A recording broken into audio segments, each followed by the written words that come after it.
director. I see many familiar faces from parents and students that I had last year as fifth graders. I travel between Lincoln, Lindbergh, and Dr. Knight, so the band you see before you has students from all three elementary schools. They've played together. This will be the 6th time this year they've played together, the 3rd concert. They came over to the middle school this afternoon and learned where they were going to sit and practice together and did an excellent job. The first piece we're going to play for you tonight is a fanfare entitled Star Splitter Fanfare.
Over the last several years, since I was in 5th grade, composers have started writing beginning band music that sounds more interesting. The low brass parts are more interesting.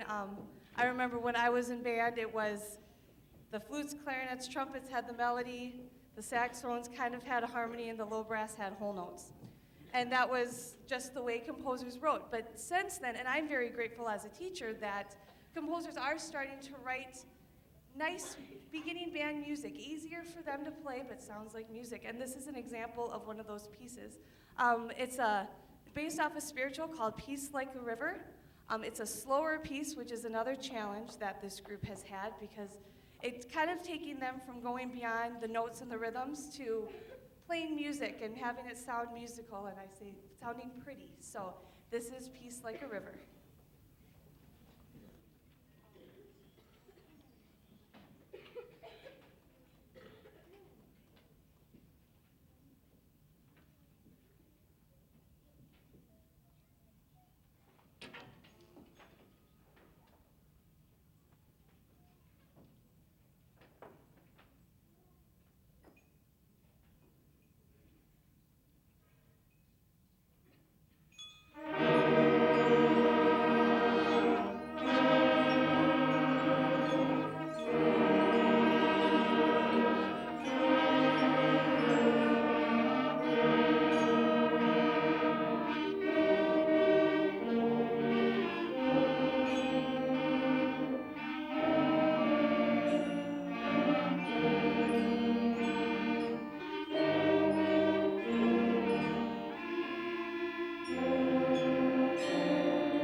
the final piece we're going to play is a fun one. It's called Bermuda Triangles. The percussion parts are 4 triangles, a cowbell, claves, and mallets. So there's no drums in this at all. It's a fun little piece. It's a challenging piece. There's some high trumpet parts, and they've done an excellent job with it. Before we play our last piece, I just want to say thank you, parents, for supporting what we do, for getting your student to practice even when they don't want to, when it's nice outside, and I just really appreciate that. And it makes it's such a joy to work with these kids and have them come and be enthusiastic and know their parts and just experience music. So thank you very much for all your support this year. This is Bermuda Triangles.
Good evening. Good evening. Now we're going to have the 6th grade band perform for you. The first piece we're going to play is entitled Cross Current. And there are a couple things that we try and do here at the middle school in working on independence and taking care of their own part, not relying on their neighbor and that kind of thing. And so with this first piece, we're going to try something a little different. I'm not going to just sit up here and wave my baton in a little pattern. I'm just going to show some visual cues to the students. They're going to keep track of their own beat and kind of just follow what I'm doing up here as opposed to just keeping beat. And that's really a very difficult challenge because now they have to rely on the people around them. They need to listen and make sure that they're staying in time with everyone else. Here is Cross Current.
As everyone's kind of settling into their new spots, I'm going to talk to you a little bit about what the sixth grade has done this year. Coming into this school, one of my challenges is to take the students that have come from 3 different elementaries and kind of make one band out of them. And it's a terrific process. It's so neat to see kids that haven't sat next to each other very often now interact every time in rehearsal. And the band really grows into one, and it's a really cool thing to see over the 3 years here. There's a lot of new performances that the students do too. I don't know that they don't know what's coming, but at the end of the year, the 8th grade class does a kind of like a track and field day. And we call it the Olympics, and we play the Star Spangled Banner in the Olympic theme. And so not only have they been working on tonight's music for you, they have been working on Bugler's Dream and the Star Spangled Banner, which they performed yesterday at the 8th grade Track and Field Olympic Day. So they've been very busy, and they have a lot of work. Next year is even more challenging. We added more concerts, and then they learned to march in the spring to go to Valley Fair. And so it's a really exciting thing for them to grow while we're here on these 3 years. We're going to move on to Storm Chasers. This is a very challenging piece. This is actually about a 7th grade level piece. So they've got their work cut out for them, but they've done a great job, worked really hard. Here's Storm Chasers.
All right. For our last piece tonight, we're going to play Hogan's Heroes. I got some sound advice from the directors I've had over the years, and one of the things that always rings through is they all say, if you can have your audience leave singing one of your songs, then you know you've made an impact. And so I've specifically programmed this piece last because many of you probably grew up either watching it or your parents watching it. I'm amazed at how many kids knew this song when I said, oh, we're going to play this. And like, oh, cool, I watched that. And I'm like, really? So they came in, they're very excited about this. This is Hogan's Heroes March.